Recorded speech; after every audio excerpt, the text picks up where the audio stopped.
Assalamualaikum warahmatullahi wabarakatuh. Kembali lagi bersama saya Erviana dari jurusan Desain Komunikasi Visual Fakultas Seni dan Desain Universitas Negeri Makassar. Di video kali ini saya akan membahas mengenai jenis-jenis berpikir dan lawanan gayanya sesuai apa yang telah saya pahami dengan tujuan untuk memenuhi tugas keempat dengan mata kuliah metodologi desain. Untuk lebih jelasnya, simak video ini sampai selesai. Yang pertama, gaya berpikir. Apa sih itu gaya berpikir? Nah, yang dimaksud dengan gaya berpikir adalah cara yang disenangi oleh seseorang dalam menggunakan kemampuannya untuk penerimaan informasi, pengolahan, penyimpanan, dan pengambilan kembali informasi tersebut dari ingatan untuk menanggapi masalah yang dihadapinya. Jika diri kita memahami bagaimana caranya berpikir, maka kita mampu membajak psikologi diri untuk mencapai goals atau tujuan yang ingin kita raih. Dengan memahami berbagai jenis pemikiran yang tersedia dan juga mengerti cara kerja otak kita, maka kita akan merasa jauh lebih mudah untuk menciptakan pekerjaan yang berkualitas. Pembahasan selanjutnya yaitu 4 pasangan oposisi gaya berpikir. Yang pertama, gaya berpikir konvergen melawan gaya berpikir divergen. Yang kedua, gaya berpikir sekuensial melawan gaya berpikir holistik. Yang ketiga, gaya berpikir kreatif melawan gaya berpikir analistik. Dan yang terakhir, gaya berpikir konkret melawan gaya berpikir abstrak.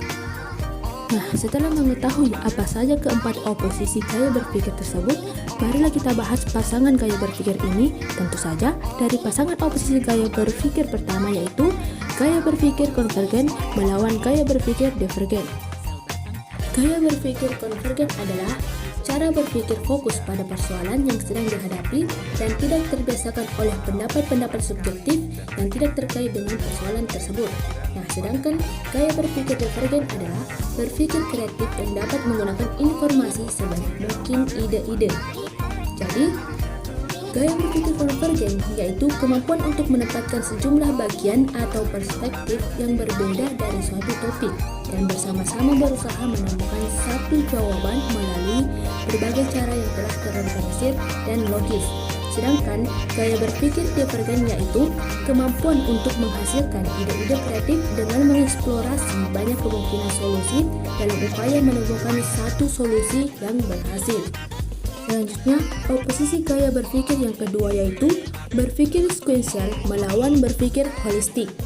Berpikir sekuensial adalah berpikir secara linear menggunakan prinsip di mana berfokus pada apa yang dilihat. Sedangkan berpikir holistik adalah berpikir secara menyeluruh dengan mempertimbangkan banyak sudut pandang dalam memandang suatu hal, di mana orang yang berpikir holistik selalu matang dalam memahami apa yang dilihatnya dan tidak mencernanya secara mentah-mentah. Dibanding dengan berpikir sekuensial yang dapat serta-merta dalam mengambil suatu kesimpulan tanpa berpikir lebih dalam terkait kemungkinan-kemungkinan yang ada perspektif lain. Jadi, secara tidak langsung orang berpikir holistiklah yang lebih unggul dalam mengambil keputusan. Selanjutnya, oposisi gaya berpikir yang ketiga yaitu gaya berpikir kreatif melawan gaya berpikir analitik. Nah, yang dimaksud dengan gaya berpikir kreatif adalah proses berpikir secara terus-menerus dan konsisten dalam menghasilkan segala sesuatu yang kreatif dan original. Sedangkan gaya berpikir analitik yaitu proses berpikir dengan cara mengumpulkan informasi untuk memecahkan masalah secara efektif. Berpikir kreatif mengacu pada kemampuan untuk memahami ide-ide baru dan inovatif dengan melepaskan diri dari pemikiran, teori, aturan, dan produser yang sudah mapan. Jadi, berpikir kreatif melibatkan dan menyatukan hal-hal baru dan imajinatif.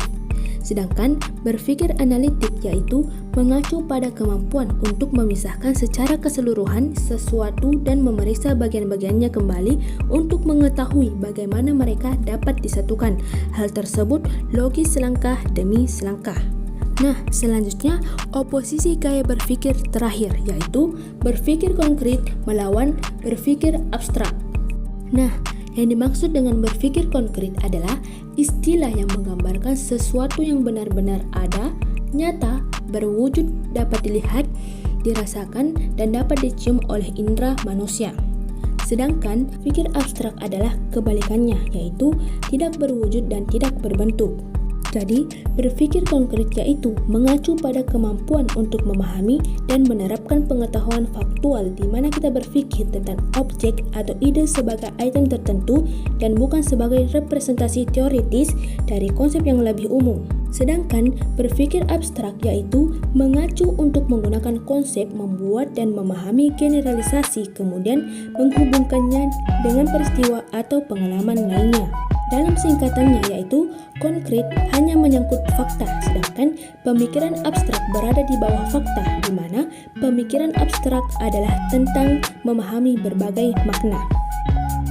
Nah, dapat kita simpulkan bahwa dari keempat pasangan oposisi gaya berpikir tersebut adalah betapa pentingnya jika kita dapat menguasai semua jenis gaya-gaya berpikir yang berbeda dari setiap lawan gaya berpikir.